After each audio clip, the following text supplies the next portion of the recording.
राम की कहानी शुरू हो रही है श्री राम की कहानी। आहा, गौर से सुनो ये बाबूजी, कथा है पुरानी। शुरू हो रही है श्री राम की कहानी। शुरू हो रही है श्री राम की कहानी। ये भगवान की कथा है, किस समय की कहानी है।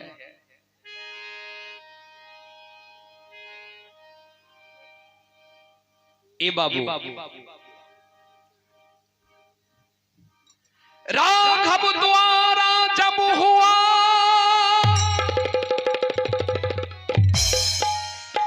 कुंभकर्ण संघार, हो लंका में घर घर मचा भीषण हाहाकार।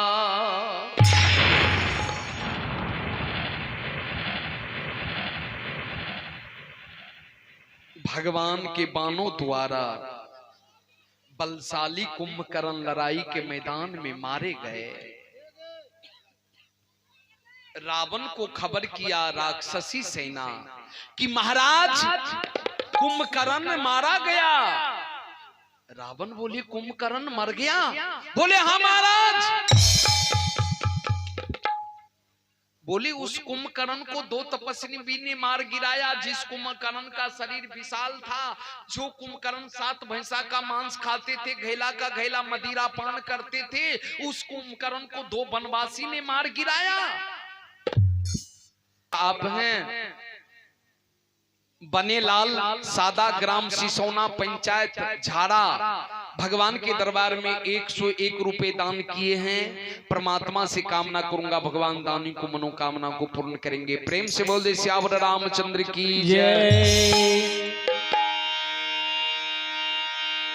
बोले कुंभकर्ण मारा गया? बोले हाँ महाराज।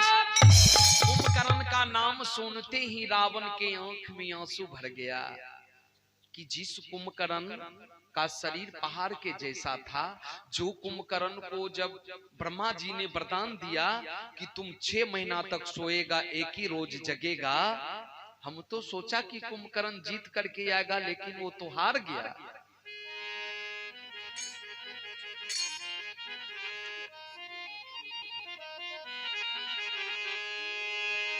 ए बाबू,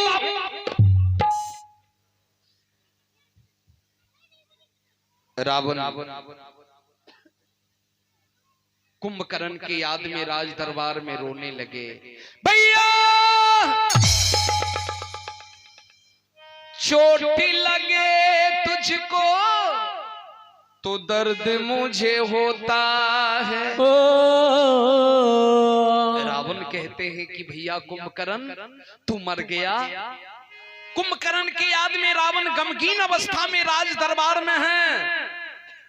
चोटी लगे तुझको तो दर्द मुझे होता है,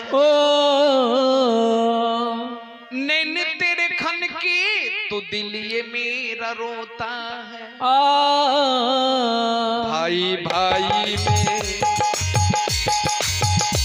भाई भाई में अक्सर ये होता है, होता है बेहोता है। भाई भाई में अक्सर ये होता है, होता है ये होता है। भाई भाई में अक्सर ये होता है, होता है ये होता है।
भाई भाई में अक्सर ये होता है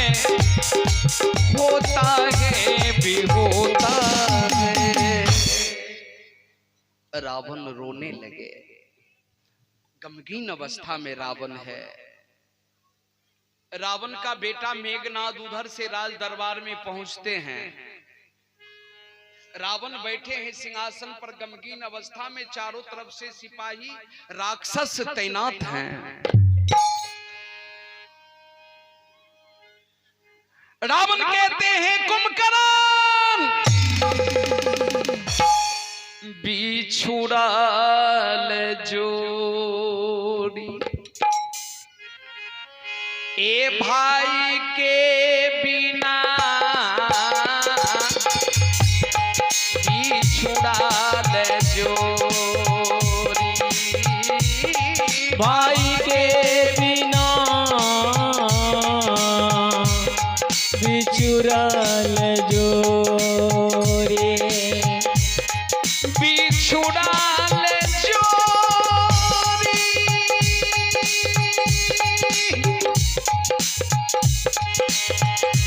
ए भाई के बिना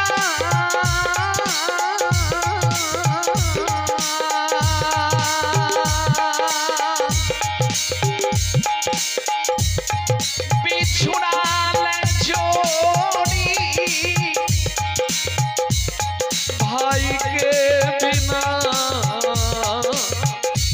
ए बिछुड़ाल जो, ए भाई के बिना बिछुड़ाल जोड़ी।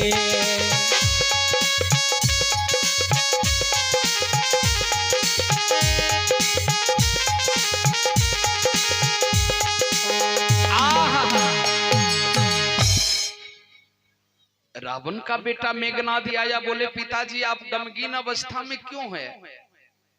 बोले कि बेटा कुंभकर्ण मारा गया। जो बलशाली कुंभकर्ण था, दो तपस्वी ने, वनवासी ने उनको मार दिया। बोले पिताजी चिंता मत कीजिए पिताजी, मैं इंद्र को जीत लिया था, जो देवता का राजा इंद्र हैं, मैं उनको जीत लिया, तो मेरे आगे में ये दोनों वनवासी क्या है? कुछ नहीं है। जीता था मैंने इंद्र को,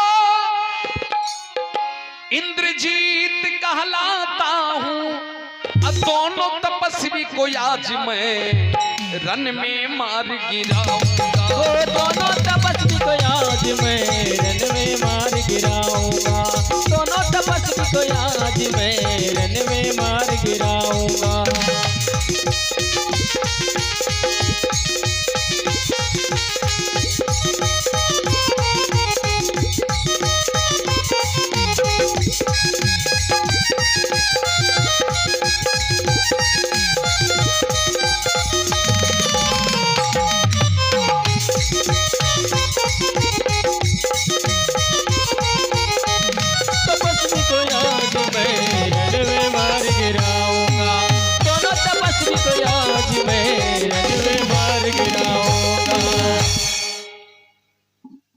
जीता था मैंने इंद्र को, इंद्रजीत कहलाता हूं, दोनों तपस्वी को आज मैं रन में मार गिराऊंगा। उसी समय रावण का बहन सुपनेखा आ जाती है। सुपनेखा क्या बोली? राधे श्याम रामायण में लिखे हैं, सुपनेखा बोली कि ए भतीजा मेघनाद, अरे बांदरी सेना तो राक्षसी सेना का आहार है, घर बैठे तुमको भोजन मिल गया, जाओ बांदरी राक्षसी सेना को लेकर के जाओ, जितने बांदरी सेना है सबको नोच करके खा जाओ। आह, दीवाना कुमार की ओर से 50 रुपए दान आए हैं। भगवान से कामना करूंगा मां सरस्वती ज्ञान का दीप जलाए रखेंगे। सुपनेखा क्या बोली? आया है दुश्मन घर बैठे, ए भतीजा मेघनाद जाओ, मन माना जाकर संहारी करो, जो बचे तुम्हारे मारने से, जो बचे तुम्हारे मारने से, राम को ला कर भेंट करो। जो बचे तुम्हारे मारने से, ओ राम को ला कर भेंट करो। जो बचे तुम्हारे मारने से।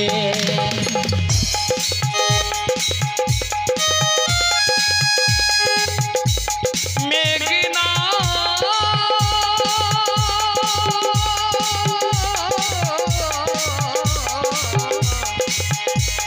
जो बचे तुम्हारे मारने से, वो राम को ला कर भेंट करो। जो बचे तुम्हारे मारने से, ओ राम को ला कर भेंट करो। जो बचे तुम्हारे मारने से।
बोले भतीजा आया है दुश्मन घर बैठे, मनमाना जाकर संहार करो। जो बचे तुम्हारे मारने से, राम को लाकर भेंट करो। सुपनेखा क्यों बोली कि सबको मार देना लेकिन राम को नहीं मारना, राम को जिंदा पकड़ करके लाना, क्योंकि राम के कहने पर उनके भाई ने मेरे नाक कान काट लिया था।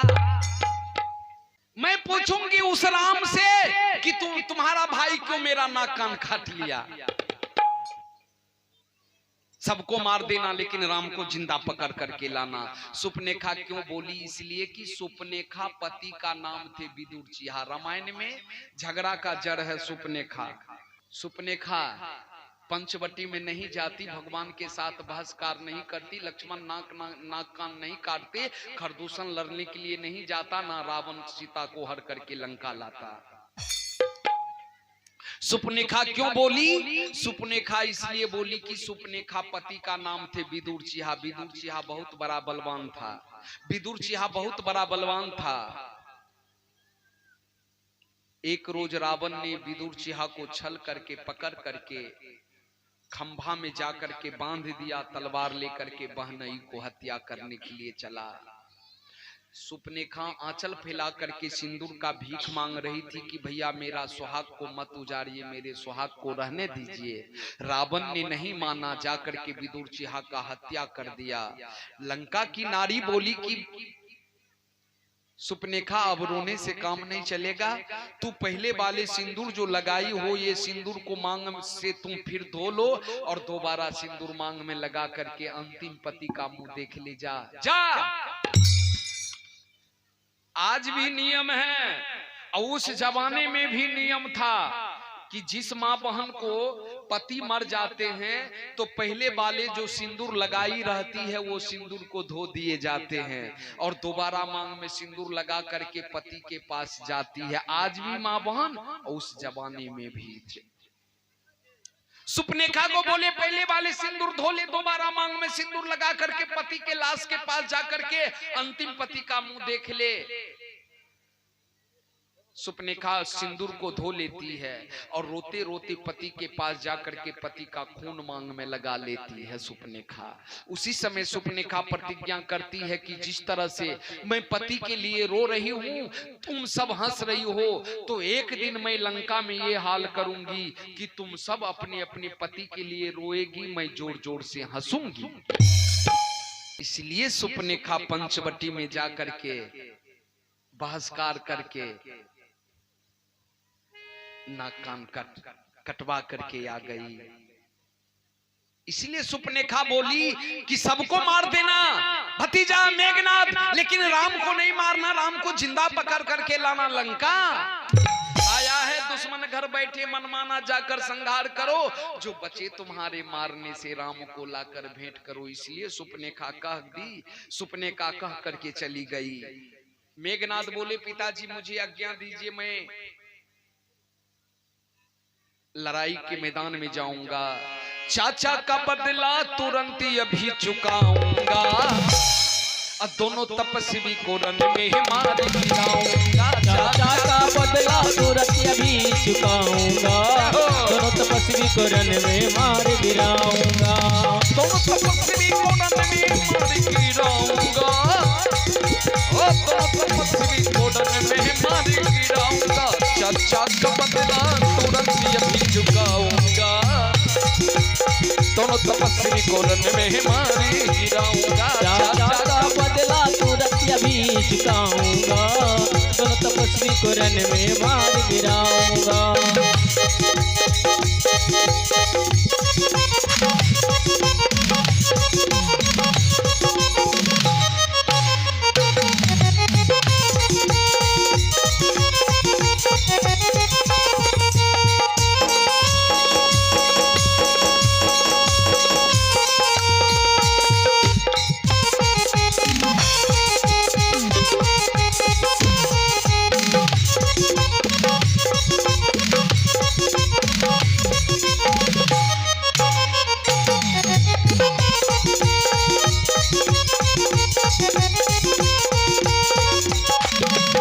तुरंत अभी चुकाऊं